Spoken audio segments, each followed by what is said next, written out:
وایو طالب په مسجد کې روان و، نو هغه د مسجد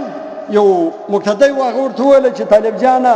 دا زموږ زری خو ماشاءالله داسې څټ پدر کړې ده، داسې برابر کړې، داسې غټ سر دې کړی دی، داسې چاخ کړی ده زموږ وې زری. هلته یو کوچنی طالب را روان و، هغه زری راخیستې وې، دغسې د زره راواستله. طالب هم ډېر جلالي طالب و، د زره راواستله داسې ونښتېدله لکه موږ کالي پرې و بیا یې نښتېځو چې ویې نښتېدله دغسې زوی و وینې و دغه شان رایلاس و. دغه ستا د کور راوځي زه دغه خورم ظالمه، ته ما ته د زرې پېغور راکوې، ته د زرې په باره کې ما ته پېغورونه راکوې چې زما زرې ته یې چاغ کړی، زما زرې ته یې مزغی بدر کړی دي، زما زرې ته یې سر بدر کړی دي، ستا د کوره دغه راوځي دغه زه خورم، ته څنګه ما ته پېغور راکوې، په چی باندې پېغور راکوې؟ لہذا خبره مې در دې پرې کول چې دا د یوې زرې پېغور دا باید و طالب ته نه کور، او زره چې دا هغه ښه پر طبیعت باندې دا یو خیر کوو، دا باید یو ټیم که څه نه دوه ټیم ورکوو. ډېر کورونه یې زموږ کره بیا مه راځه طالبه په جمعه کې یو ور راځه، ډېر داسې کورونه به تاسې لیدلي طالبه زموږ کره یوه ورځ نه بله ورځ راځه، ډېر داسې کورونه به تاسې لیدلي زموږ کره غرمه راځه ماښام مه راځه، زموږ کره ماښام راځه غرمه مه راځه. ډېر به مې داسې کورونه لیدلي چې ملا صاحب اوس وړه ګران شو زموږ کره بالا زرې نشته، بل وخت زموږ کره بیا زرونه را نه شي، دا خیر د ځانه بنده ظالمه. نن دغه وجه ده چې پر موږ باندې دا عذابونه او دا ګرانۍ او دغه مهنګایي او دغه وزیران او دغه چې پر موږ باندې رالو، غټه وجه دا ده چې پخوا به یوه برمه وه، په یوه برمه باندې به 5 باغونه اوبول، نن په یوه باغ کې 6 برمې دي، 5 برمې دي، هغه یو باغ نه شي اوبوی. پخوا به یو کور و، یو کور به یو سړی درلودی، هغه سړی به مکمل کور ساتي، نن په یوه کور کې 5 کسان لګیا، 6 کسان لګیا، ستړي خواري ذلیلې دا یو کور نه ساتي. هغه وجه چی شته؟ غټه وجه ده، غټه وجه ده چې موږ صدقه ختم کړه، موږ دغه ښه ختم کړو، موږ پر دې یتیم او پر کونډې او پر طالب او پر ملا پر ماجد او پر مدرسه باندې دغه شی چې دی هغه موږ ختم کړي، دا به الله تعالی پر موږ باندې نور عذابات هم راولي. لہذا دا پېغور داسې بد کار دی انسان دپاره. بعضې داسې کسان به شاید ما اورېدلي، تاسو به هم اورېدلي. نو د طالبان او علما دا یو ډېر د برکت خلک دي او ډېر ښه خلک دي، دا زموږ استاسو د دنیا او د آخرت مزدوران دي. باید هغه د وټل د مزدور په سترګه خو ورته وګورو د ملا او طالب ته. زه ګی و دې خلکو ته وایم وایم یاره د ملا ته د هغه چا په نظر وګورې چې ستا په کور کې کښنی دی، هغه پرتوګ نه یې اغوستی چې پرتوګ نه په اغوندې هغه کښنی، د کال د 2 کالو کښنی، و ملا ته په هغه نظر باندې وګوره. هغه ته هم ته د ورځې 20 30 سپي 50 سپي ورکوې، ملا ته په کال باندې و دې طالب ته په کال باندې و دې مسجد او مدرسو ته په کال باندې تا 1000 روپۍ نه جوړ کړي. هغه ستا چې هغه پرتوګ نه اغوندې هغه مسجد هم ته د ورځې 50 سپي ورکوې. د میاشتې حساب کې څو سولې، د کال حساب کې څو سولې، دا چې پرتوګ ستا په کور کې نه اغوندې هغه کښنی، دا د 2 کالو کښنی، ملا او طالب ته په دغه نظر باندې وګوره، هم ان شاء الله تعالی آبادي راشي. خالي چې دا ستا په کور کې هغه کښنی په نظر ورته وګورې، دا د دنیا او د آخرت استادان دي او د دنیا او د آخرت مزدوران دي. او یا په دوبي کې یوه شمسي یا بیټري یا بله پنکه یا د دوبي چې کم انتظامات یې که دا دی و مسکین یا طالب و ماجد و مدرسې ته دی ورواخېده قرآن کړی دی، دا نه وراشي، ولې بیا د ده لمسیان در وژمري، د ده کړوسیان در وژمري، دی خو ټیکېدار دی د لمسیانو او د کړوسیانو. باس حاجي صاحب په زکات باندې ځان خلاص کړی دی، حتی چې دا خواره زیره ورکول، دا زیره ورکول بیا هم په ډېر تکلیف سره یې چې دا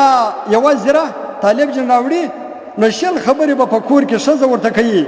او د باندې به هغه کم چې د دې کور برېتور دی هغه به بیا پر دې ملا او طالب باندې بیا غښتلی 20 خبرې به ودی ته کوي، او د دا یوې زرې 200 پېغورونه به نارینه او ښځینه ورکوي چې تاسو نو دا دومره زرې څه کوئ، یا بل وخت زموږ کره مه راځه وړه ګران دي بس بالا موږ زره نه درکوو، یا بس زموږ کره نن طالبه نه ده پخه ځه ورسه، ولې مخستن ته چیز خورې، ته خاورې خورې،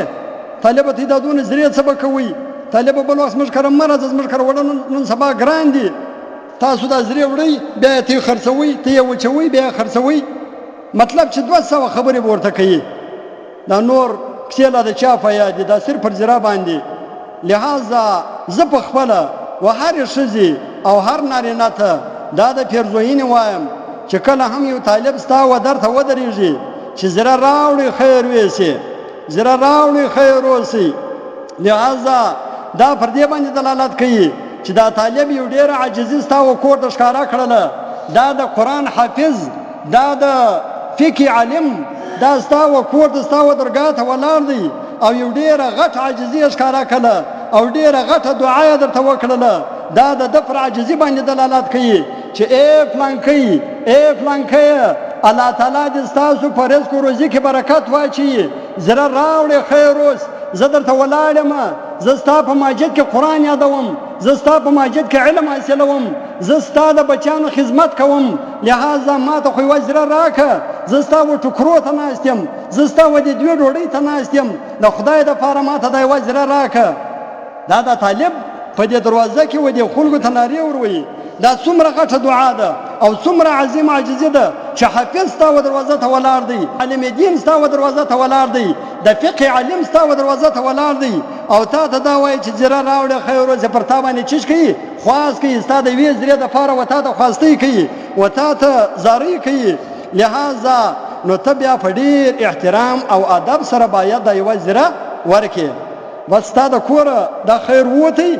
هغه کدی په خپله خوري او کې بل چاته ورکوي او کې وسپې ته وراچي کې وپښې ته وراچي هغه بیا ته کار مه پلره هغه که څه هم کیدی وچوي کې هر څه به کوي خو بیا ته په دې باندې کار نه سره دی چې طالبه ته نو دا دونه زړې څه به کوې ته نو دا دونه کیسې څه به کوې دا زړې ته یې خرڅوئ ته یې وچوئ بیا دی کوئ بیا رادی کوئ ځکه دی چې کسه دا زړې وچې کړي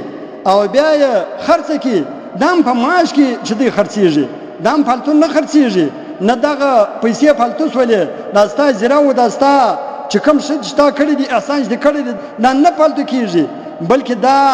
دی چې دا زیرې خرڅې کړلې دا بیا په معاش باندې ګډوي د معاش په پیسو باندې ګډوي چې بیا په دې باندې شی مه یې راوړي مسجدان طالبان هم مسکینان دي مدرسو طالبان هم مسکینان دي نو لہذا دوی که دا زیرې خرڅې هم کړي خو دوی بیا خپل معاش په برابر ستا خیر نه بې ځایه کېږي